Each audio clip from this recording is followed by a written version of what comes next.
Hi friends, ನಮಸ್ಕಾರ. ಮತ್ತೊಮ್ಮೆ ತಮಗೆಲ್ಲ ಪುಯಾಸ್ ಕಿಚನ್ಗೆ ಸ್ವಾಗತ. ಇವತ್ತು ನಾವು ಬೆಂಡೆಕಾಯಿನ ಬಳಸಿ ಒಂದು ಫ್ರೈ ಮಾಡೋದು ಹೇಗೆ ಅಂತ ನೋಡೋಣ. ಈ ಬೆಂಡೆಕಾಯಿ ಫ್ರೈ ರೊಟ್ಟಿ ಚಪಾತಿ ಜೊತೆ ಅಂತೂ ತುಂಬಾ ಚೆನ್ನಾಗಿರುತ್ತೆ. ಹಾಗಿದ್ರೆ ಮಾಡೋದು ಹೇಗೆ ಅಂತ ನೋಡೋಣ ಬನ್ನಿ. ಇದಕ್ಕೆ ನಾನು ಅರ್ಧ kg ಅಷ್ಟು ಬೆಂಡೆಕಾಯಿನ ತೊಳೆದು ಇಟ್ಕೊಂಡಿದ್ದೀನಿ. ಇದನ್ನು ನೋಡಿ ಈ ಸೈಜಲ್ಲಿ ಕಟ್ ಮಾಡ್ಕೊಂಡಿದ್ದೀನಿ. ಈ ರೀತಿ ಕಟ್ ಮಾಡಿಕೊಂಡು ಇದನ್ನು ತೆಗೆದು ಒಂದು ಪ್ಯಾನ್ಗೆ ಹಾಕ್ಕೊತಾ ಇದ್ದೀನಿ. ಈ ಬೆಂಡೆಕಾಯಿನ ಚೆನ್ನಾಗಿ ಹುರ್ಕೋಬೇಕು, ಯಾಕಂದರೆ ಇದರಲ್ಲಿ ಲೋಳಿ ಅಂಶ ಇರೋದ್ರಿಂದ ಇದನ್ನು ಚೆನ್ನಾಗಿ ಹುರ್ಕೋಬೇಕು. ಅದಕ್ಕೋಸ್ಕರ ನಾನು ಇದಕ್ಕೆ 1 ಟೇಬಲ್ ಸ್ಪೂನಷ್ಟು ಎಣ್ಣೆ ಹಾಕ್ಕೊಂಡು ಚೆನ್ನಾಗಿ ಫ್ರೈ ಮಾಡ್ಕೊತಾ ಇದ್ದೀನಿ. ನೋಡಿ, ಇದು ಸ್ವಲ್ಪ ಫ್ರೈ ಮಾಡಿದ ತಕ್ಷಣ ಇದು ದಾರ ಥರ ಈ ಲೋಳಿ ಅಂಶ ಎಲ್ಲ ಬರ್ತಾ ಇರುತ್ತೆ. ಹಾಗಾಗಿ ನಾನು ಈ ರೀತಿ ಸ್ವಲ್ಪ ಫ್ರೈ ಮಾಡಿಕೊಂಡು ನಂತರ ಇದಕ್ಕೆ ನಾನು 1 ಟೀ ಸ್ಪೂನಷ್ಟು ಆಮ್ಚೂರು ಪೌಡರ್ ಹಾಕ್ಕೊಂಡಿದ್ದೀನಿ. ಇಲ್ಲಿ ಬೆಂಡೆಕಾಯಿನ ಫ್ರೈ ಮಾಡೋವಾಗ ಯಾವುದೇ ಹುಳಿ ಪದಾರ್ಥಗಳನ್ನ ಹಾಕ್ಕೊಂಡು ಫ್ರೈ ಮಾಡಿದ್ರೆ ಅದು ಲೋಳಿ ಬಿಡೋದು ಕಡಿಮೆ ಆಗುತ್ತೆ. ಹಾಗೆ ಬೆಂಡೆಕಾಯಿ ಕಲರ್ ಚೇಂಜ್ ಆಗೋದಿಲ್ಲ, ಅದು ಕಲರ್ ರಿಟೇನ್ ಆಗಿರುತ್ತೆ. ಹಿಂದೆ ನಾನು ಬೆಂಡೆಕಾಯಿ ಗ್ರೇವಿ ತೋರಿಸಿದಾಗ ಅದರಲ್ಲಿ ನಿಂಬೆಹಣ್ಣು ಹಿಂಡ್ಕೊಂಡು ತೋರಿಸಿದ್ದೀನಿ. ಈ ರೀತಿ ಆಮ್ಚೂರು ಪೌಡರ್ ಕೂಡ ಹಾಕ್ಕೋಬೋದು, ಅಥವಾ ಹುಳಿ ಮೊಸರು ಕೂಡ ಹಾಕ್ಕೋಬೋದು, ಅಥವಾ ಹುಣಸೆಹಣ್ಣಿನ ರಸ ಕೂಡ ಹಾಕ್ಕೋಬೋದು, ಯಾವುದಾದ್ರೂ ಹಾಕ್ಕೋಬೋದು. ಈಗ ಒಗ್ಗರಣೆಗೆ ನಾನಿಲ್ಲಿ 3 ಟೇಬಲ್ ಸ್ಪೂನಷ್ಟು ಎಣ್ಣೆ ಹಾಕ್ಕೊಂಡಿದ್ದೀನಿ. ಎಣ್ಣೆ ಕಾದ ನಂತರ ಇದಕ್ಕೆ 1 ಟೀ ಸ್ಪೂನಷ್ಟು ಜೀರಿಗೆ, ಹಾಗೆ 1 ಟೀ ಸ್ಪೂನಷ್ಟು ಜಿಂಜರ್ ಗಾರ್ಲಿಕ್ ಪೇಸ್ಟ್ ಹಾಕ್ಕೊಂಡಿದ್ದೀನಿ. ಇದೆರಡು ಸ್ವಲ್ಪ ಬಾಡಿದ ನಂತರ ಇದಕ್ಕೆ ನಾನು ಒಂದು 4-5 ಹಸಿಮೆಣಸಿನ್ಕಾಯಿನ ಈ ರೀತಿ ಸ್ಲಿಟ್ ಮಾಡಿ ಹಾಕ್ಕೊಂಡಿದ್ದೀನಿ. ಹಾಗೆ 1-2 ಕಡ್ಡಿಯಷ್ಟು ಕರಿಬೇವು ಕೂಡ ಹಾಕ್ಕೊಂಡಿದ್ದೀನಿ. ಈ ಮೆಣಸಿನ್ಕಾಯಿ ಮತ್ತು ಕರಿಬೇವು ಸ್ವಲ್ಪ ಬಾಡಿದ ನಂತರ ಇದಕ್ಕೆ ನಾನು 1-2 ಮೀಡಿಯಮ್ ಸೈಜ್ ಈರುಳ್ಳಿನ ಈ ರೀತಿ ಸಣ್ಣದಾಗಿ ಕಟ್ ಮಾಡಿ ಹಾಕ್ಕೊಂಡಿದ್ದೀನಿ.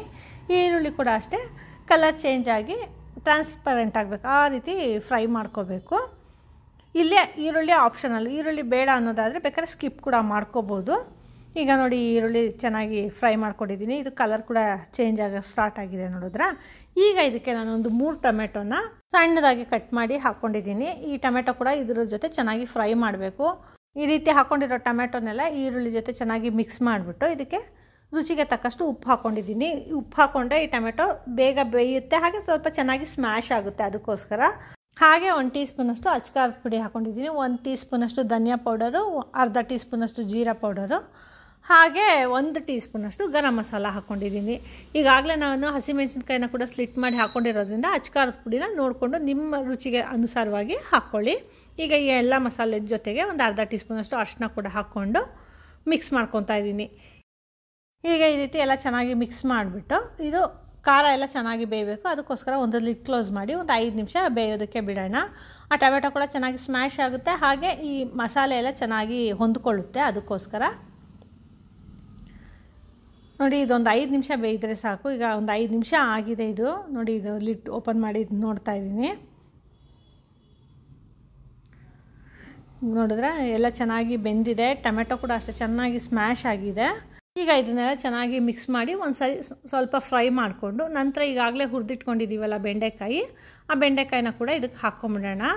ಈ ಬೆಂಡೆಕಾಯಿ ಹಾಕ್ಕೊಂಡು ಈ ಮಾಡಿರೋಂಥ ಮಸಾಲೆ ಎಲ್ಲ ಬೆಂಡೆಕಾಯಿ ಜೊತೆ ಚೆನ್ನಾಗಿ ಕೋಟ್ ಆಗಬೇಕು, ಆ ರೀತಿ ಚೆನ್ನಾಗಿ ಮಿಕ್ಸ್ ಮಾಡ್ಕೋಬೇಕು. ನೋಡಿದ್ರೆ ಆ ಬೆಂಡೆಕಾಯಿ ಎಷ್ಟು ಕಲರ್ಫುಲ್ಲಾಗಿ ಗ್ರೀನಿಶ್ ಆಗಿ ಕಲರ್ ರಿಟೇನ್ ಆಗಿದೆ. ಈ ರೀತಿ ಆಮ್ಚೂರು ಪೌಡರ್ ಹಾಕ್ಕೊಂಡಿಲ್ಲ ಅಂದರೆ ಅದು ಸ್ವಲ್ಪ ಸೀದಂಗೆ ಕಪ್ಪಗಾಗುತ್ತೆ. ಅದಕ್ಕೋಸ್ಕರ ಈ ರೀತಿ ಹುಳಿ ಪದಾರ್ಥ ಹಾಕ್ಕೊಂಡು ಹುರಿದ್ರೆ ಅದು ಹಸಿರಿಗೆ ಚೆನ್ನಾಗಿರುತ್ತೆ. ನೋಡಿ, ಈಗ ಮಾಡಿರೋಂಥ ಈ ಮಸಾಲೆ ಎಲ್ಲ ಚೆನ್ನಾಗಿ ಬೆಂಡೆಕಾಯಿ ಮೇಲೆ ಕೋಟ್ ಆಗಿದೆ. ಈಗ ಈ ಬೆಂಡೆಕಾಯಿ ಆ ಮಸಾಲೆನೆಲ್ಲ ಚೆನ್ನಾಗಿ ಹೀರ್ಕೊಳ್ಳಿ. ಅದಕ್ಕೋಸ್ಕರ ಒಂದು ಲಿಡ್ ಕ್ಲೋಸ್ ಮಾಡಿ ಒಂದು 2 ನಿಮಿಷ ಬೇಯೋದಕ್ಕೆ ಬಿಡೋಣ. ನೋಡಿ, ಒಂದು 2 ನಿಮಿಷ ಆಗಿದೆ. ನೋಡಿದ್ರೆ ಈ ಬೆಂಡೆಕಾಯಿ ಆ ಮಸಾಲೆನೆಲ್ಲ ಚೆನ್ನಾಗಿ ಅಬ್ಸರ್ವ್ ಮಾಡ್ಕೊಂಡಿದೆ. ಹಾಗೆ ಬೆಂಡೆಕಾಯಿ ಕೂಡ ಅಷ್ಟೇ ಸಾಫ್ಟಾಗಿ ಆಗಿದೆ. ಈಗ ಈ ರೀತಿ ಚೆನ್ನಾಗಿ ಮಿಕ್ಸ್ ಮಾಡಿಕೊಂಡು ಇದಕ್ಕೆ ಲಾಸ್ಟಲ್ಲಿ ಸ್ವಲ್ಪ ಸಣ್ಣದಾಗಿ ಕಟ್ ಮಾಡ್ಕೊಂಡಿರೋಂಥ ಕೊತ್ತಂಬರಿ ಸೊಪ್ಪು ಹಾಕ್ಕೊಂಡಿದ್ದೀನಿ. ಈ ಕೊತ್ತಂಬರಿ ಸೊಪ್ಪನ್ನ ಮಿಕ್ಸ್ ಮಾಡಿಕೊಂಡ್ರೆ ರುಚಿಕರವಾದಂಥ ಬೆಂಡೆಕಾಯಿ ಫ್ರೈ ಚಪಾತಿ ರೊಟ್ಟಿ ಜೊತೆ ತಿನ್ನೋದಕ್ಕೆ ತುಂಬಾ ಚೆನ್ನಾಗಿರುತ್ತೆ. ಹಾಗೆ ಊಟದ ಜೊತೆ ನಂಚ್ಕೊಳ್ಳೋದಕ್ಕೆ ಕೂಡ ಅಷ್ಟೇ ತುಂಬ ಚೆನ್ನಾಗಿರುತ್ತೆ. ನೋಡಿ, ಇದು ತೆಗೆದು ತೋರಿಸ್ತಾ ಇದ್ದೀನಿ, ಎಷ್ಟು ಕಲರ್ಫುಲ್ ಆಗಿದೆ ನೋಡಿದ್ರೆ. ಇದು ಈ ರೀತಿ ಡ್ರೈ ಪಲ್ಯಗಳು ರೊಟ್ಟಿ ಚಪಾತಿ ಜೊತೆ ಚೆನ್ನಾಗಿರುತ್ತೆ, ಹಾಗೆ ದೋಸೆಗಳ ಜೊತೆ ಕೂಡ ಚೆನ್ನಾಗಿರುತ್ತೆ. ಸಾಮಾನ್ಯವಾಗಿ ಬೆಂಡೆಕಾಯ್ದು ಗ್ರೇವಿಗಳು ತುಂಬ ಜನಕ್ಕೆ ಇಷ್ಟ ಆಗಲ್ಲ, ಅಂಥವ್ರು ಈ ರೀತಿ ಡ್ರೈ ಪಲ್ಯ ಮಾಡ್ಕೊಂಡು ತಿಂದ್ರಂತೂ ತುಂಬಾ ಚೆನ್ನಾಗಿರುತ್ತೆ. ಹಾಗೆ ಮಾಡೋದು ಕೂಡ ಅಷ್ಟೇ ತುಂಬ ಸುಲಭ, ಹಾಗೆ ತುಂಬ ಕಡಿಮೆ ಸಮಯದಲ್ಲಿ ಸಿದ್ಧ ಆಗುತ್ತೆ. ಈ ರೆಸಿಪಿ ನಿಮಗೆ ಇಷ್ಟ ಆಯಿತಾ? ಹಾಗಿದ್ರೆ ಖಂಡಿತ ಟ್ರೈ ಮಾಡಿ, ಹೇಗೆ ಬಂತು ಅಂತ ನಮಗೆ ಫೀಡ್ಬ್ಯಾಕ್ ಕೊಡಿ. ಹಾಗೆ ಇಂಥ ಇನ್ನೂ ಹೆಚ್ಚು ವೀಡಿಯೋಸ್ಗಳಿಗಾಗಿ ನಮ್ಮ ಪುಯಾಸ್ ಕಿಚನ್ನ ಲೈಕ್ ಮಾಡಿ, ಶೇರ್ ಮಾಡಿ, ಹಾಗೆ ಸಬ್ಸ್ಕ್ರೈಬ್ ಮಾಡಿ. ಧನ್ಯವಾದಗಳು.